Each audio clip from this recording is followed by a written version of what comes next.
கிறிஸ்து பிறப்பு. உலகை படைக்கின்ற பொழுது இறைவன் சொன்ன முதல் வார்த்தை ஒளி தோன்றுக. ஒளியை படைப்பதும் இருளிலிருந்து ஒளியை பிரிப்பதும் இறைவனுடைய நோக்கம். இருளுக்கும் ஒளிக்கும் இடைப்பட்ட யுத்தம் விவிலியம் முழுவதும் இருக்கிறது. இருள் என்பது சாத்தான் என்றால் ஒளி என்பது இறைவனாக எடுத்துக்கொள்ளலாம். இருள் என்பது சட்டங்கள் என கொண்டால் ஒளி என்பது இறை அருளை குறிக்கிறது. இருள் என்பதை உலகம் என்று எடுத்துக்கொண்டால் ஒளி என்பதை விண்ணகம் என்று எடுத்துக்கொள்ளலாம். இருள் என்பது போலித்தனம் என்றால் ஒளி என்பது உண்மை என கொள்ளலாம். ஒளியை நோக்கிய பயணம் ஆன்மீக பயணம். அதனால்தான் இயேசு நானே ஒளி என்றார். அந்த ஒளியாம் இயேசுவை நோக்கிய பயணம் ஆன்மீக பயணம். இறைமகன் இயேசுவின் பிறப்பு ஒளியின் வருகை. அந்த ஒளியின் வருகையை குறிப்பிடும் போதும் வானிலிருந்து ஒரு நட்சத்திர ஒளி தோன்றி ஒளியாம் இறைவனை சுட்டி காட்டுகிறது. பிற இனத்தாருக்கும் இருளகற்றும் ஒளியானவராக இறைமகன் தோன்றினார்.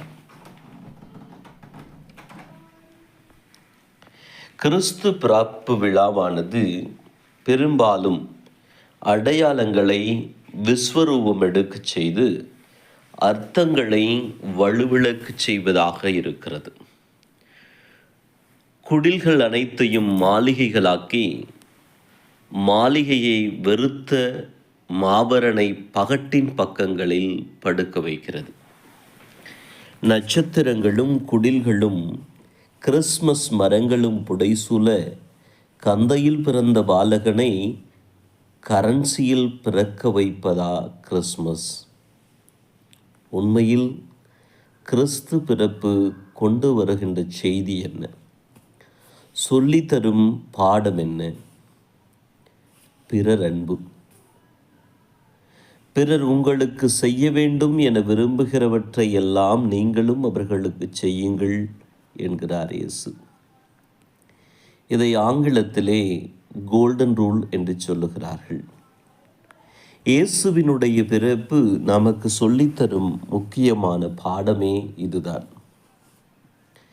தன்னை போல பிறரை நேசிப்பதில் இருக்கிறது வாழ்வினுடைய மகத்துவம். வாழ்க்கை என்பது பூமராங் போல. எதை எரிகிறோமோ அதுவே நம்மை திரும்ப வந்தடையும். அன்பை வீச கற்றுக்கொள்வோம். அப்போது அன்பு நம்மை நோக்கி திரும்ப வரும். 2. மற்ற மனிதர் செய்யும் குற்றங்களை நீங்கள் மன்னிப்பீர்களானால் உங்கள் விண்ணக தந்தையும் உங்களை மன்னிப்பார் என்கிறார் இயேசு. இறைமகன் வருகையினுடைய நோக்கம் மனுக்குலத்திற்கான மன்னிப்பு. நமக்கு இறைவன் தந்த மாபெரும் மன்னிப்பின் சாரலாக நாம் பிற மனிதர்களுடைய குற்றங்களை நிபந்தனைகளின்றி மன்னிக்க கற்றுக்கொள்ள வேண்டும். மன்னிப்பை விதைக்க கற்றுக்கொள்வோம். அப்போது உறவின் பூக்கள் மலர்ந்து வரும். 3. உங்களுள் பெரியவர் உங்களுக்கு தொண்டராக இருக்க வேண்டும். தம்மைத்தாமே உயர்த்துகிறவர் எவரும் தாழ்த்த பெறுவர். தம்மைத்தாமே தாழ்த்துகிறவர் எவரும் உயர்த்த பெறுவர் என்று சொல்லுகிறார் இயேசு. இறைமகனின் வருகையை பணிவின் அடையாளமாயிருந்தது. தந்தையிடமிருந்து வந்தவர் கந்தையிடம் தஞ்சமானார். ஆண்டவனாய் வாழ்ந்தவர் ஆடிடையே அடைக்கலமாகிறார். சீடர்களின் பாதங்களை கழுவியதனாலும் சரி, பரமனின் பாதத்தில் சரணடைந்து சிலுவையில் அறையுண்டதானாலும் சரி, பணிவை புறக்கணித்த பணிகள் எதையுமே இயேசு செய்யவில்லை. பணிவை அணிய கற்றுக்கொள்வோம். செயல்கள் நன்றாய் சிறந்து வரும். 4. நீங்கள் தர்மம் செய்யும்போது உங்கள் வலக்கை செய்வது இடக்கைக்கு தெரியாதிருக்கட்டும். அப்பொழுது நீங்கள் செய்யும் தர்மம் மறைவாயிருக்கும். மறைவாய் உள்ளதை காணும் உங்கள் தந்தையும் உங்களுக்கு கைமாறு அளிப்பார். இயேசு இவ்வாறும் சொல்லுகிறார்.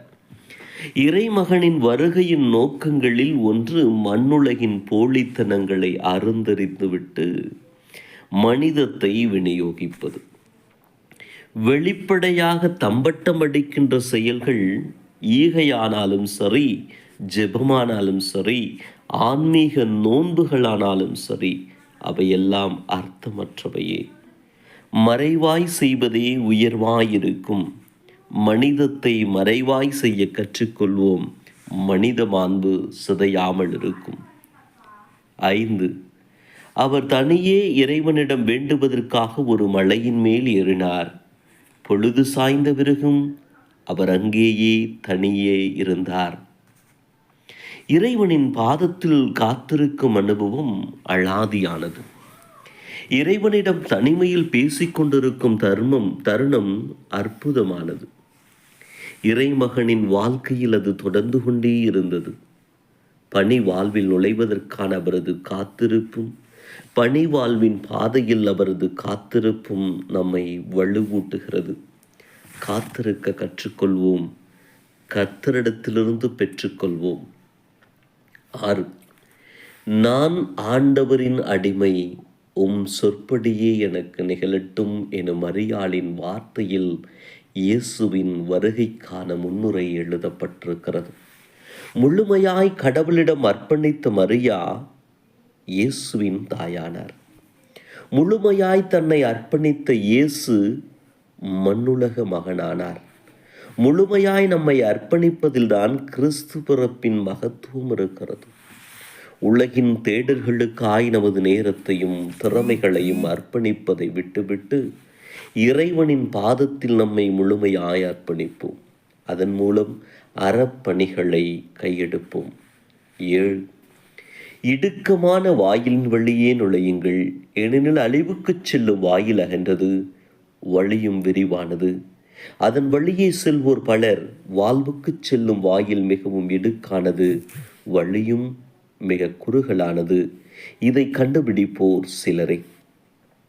மீட்புக்கான பாதை என்பது விரிவான பாதை அல்ல. உலகின் அத்தனை உல்லாசங்களையும் தூக்கி தோளில் சுமப்பவர்களுக்கு மீட்பின் பாதையில் அனுமதி இல்லை. தன்னைத்தானே வெறுத்து தன் சிலுவையை சுமந்து இயேசுவை பின்பற்றுகின்ற வாழ்க்கையே இறைவன் விரும்பும் வாழ்க்கை. மண்ணில் ஒரு மகாராஜாவாய் வாழ இயேசு வரவில்லை. பாவிகளின் வம்சத்தில் ஏழ்மையின் அங்கத்தில் தான் இயேசு வருகிறார்.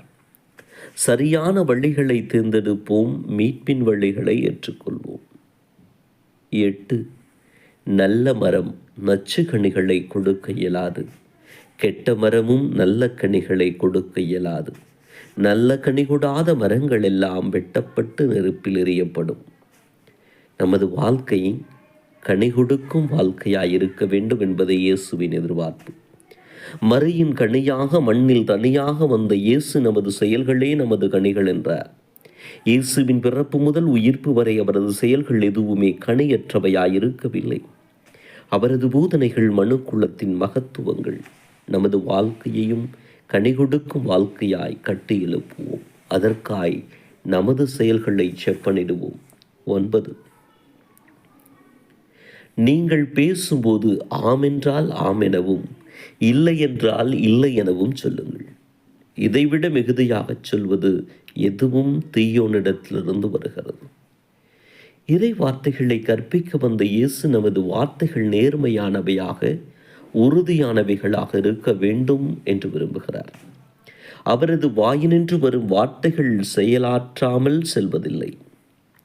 அவரது பிள்ளைகளான நாமும் வெற்று உரையாடல்களில் வீணாக உழுதையளிக்காமல் நேர்மையும் தெளிவுமான உரையாடல்களில் வாழ்க்கையை செலவிட வேண்டும்.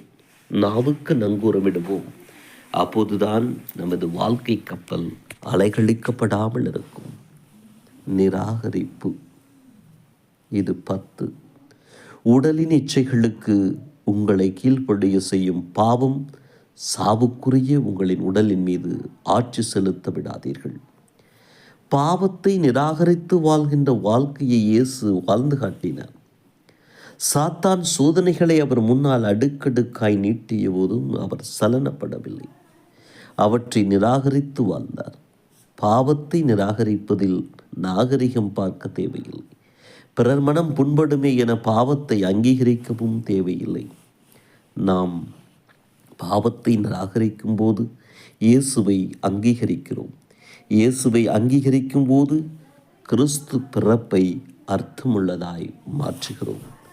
அனைவருக்கும் இணைய கிறிஸ்து பிறப்பு நல்வாழ்த்துக்கள்.